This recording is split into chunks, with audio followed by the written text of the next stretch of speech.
Man mocks woman on plane, doesn't realize who's behind him.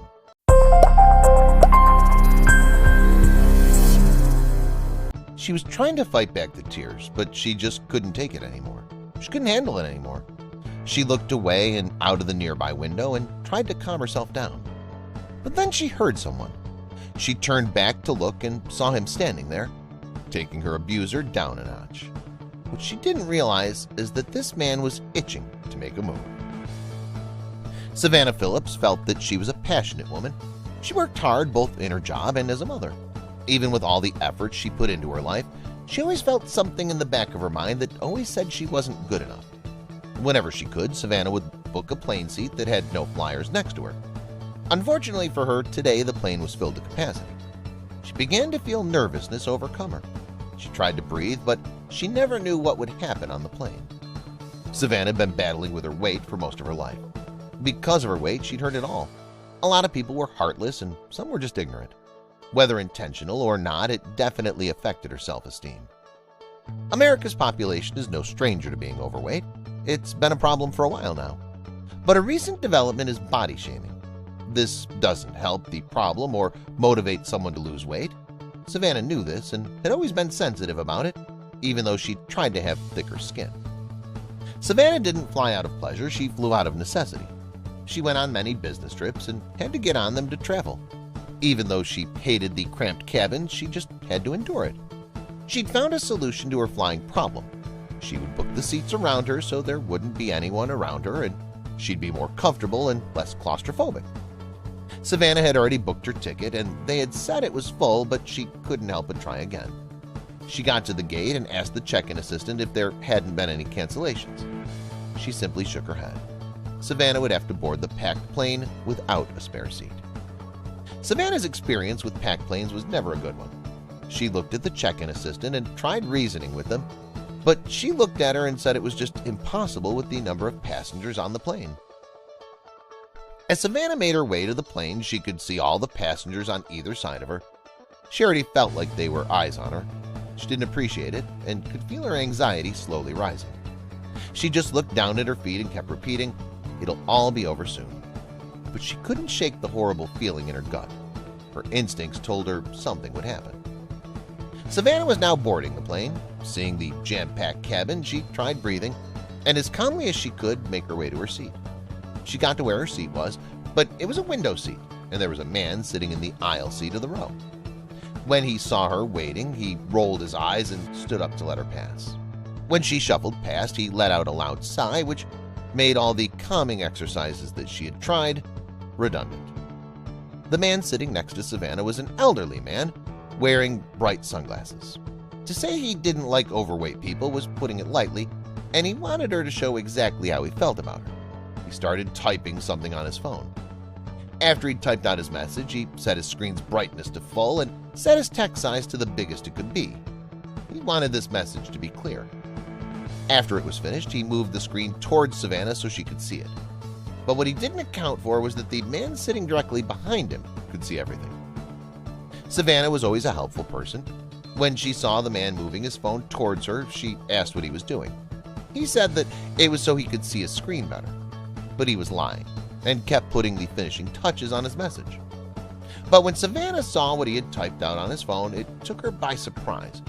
You don't expect such a horrible thing to be typed and shown to you. She averted her eyes and quickly looked towards the window. She didn't want to cry. Little did she know that the man behind them witnessed the whole thing.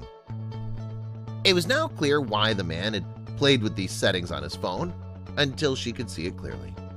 The message he had typed out was obvious, and he didn't even try to hide it from her. He wanted his opinions to be clear.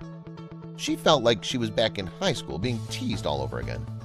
The message that the man had typed was, "Sitting next to a smelly fatty."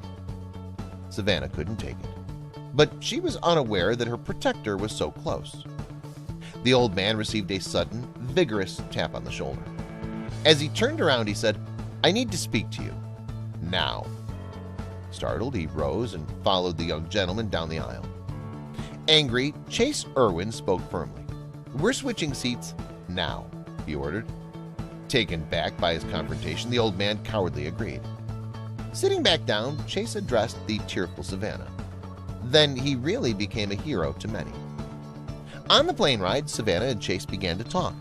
Savannah couldn't contain her gratitude, but all she learned of Chase was his name, profession, and that he was a parent too. When they landed, Savannah felt compelled to share their story, but she couldn't find Chase on social media. So she wrote a powerful Facebook post and urged people to share the post until Chase was found. But she didn't expect the response she received. Savannah's post began, "I am only sharing the story of what happened to me today in hopes that the person who stuck up for me will somehow be recognized. We sat on the runway waiting for the okay to take off for about 10 minutes. I sat there unable to stop silently crying. I was scrunching myself up against the wall as far as I could," she continued. "The guy next to me takes out his headphones. Someone behind us says, 'We're switching seats now.' The guy next to me says, 'Okay, why?' And I hear someone say, removing curse words, 'You're texting about her and I'm not putting up with that.'" Savannah was taken aback by how many likes, shares, and comments her post received. Many users wrote encouraging comments stating that Savannah was beautiful just the way she was and to not let the rude man's personal opinion affect her. Many users also praised Chase for his actions and said that his good deed needed to be acknowledged, and they were determined to find him. It wasn't long before Facebook sleuth identified Chase Irwin by looking for the page of the restaurant he managed, Dirk's Bentley's Whiskey Row Bar and Restaurant in Nashville.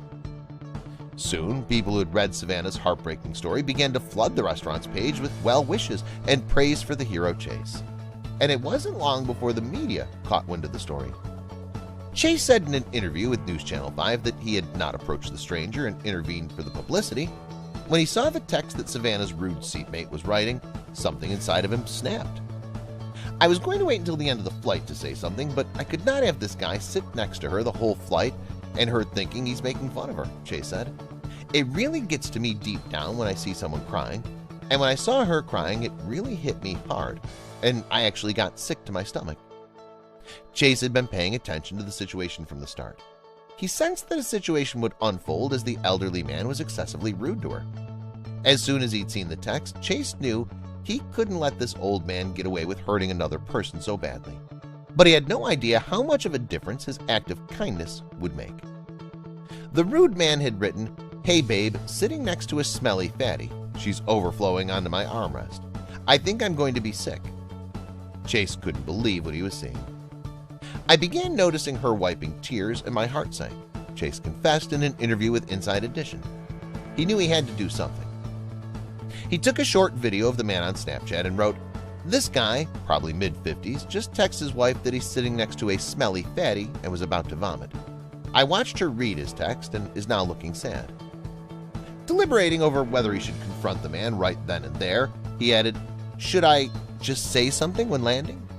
Then he decided he wasn't going to tolerate it. In an interview with local news, Chase mentioned how he had hated discrimination. When he'd seen what the elderly man was writing, he had to act on it. But instead of waiting to have a word with him when the plane landed, he called a flight attendant over to let her know what he was about to do. Then he confronted him. According to Chase, he approached the fat shamer and ordered him to swap seats with him now. At first, the man was confused, assuming that Chase was offering a better seat. He thanked him and asked why, but Chase was about to set him straight. "Because you're a heartless person," Chase told him.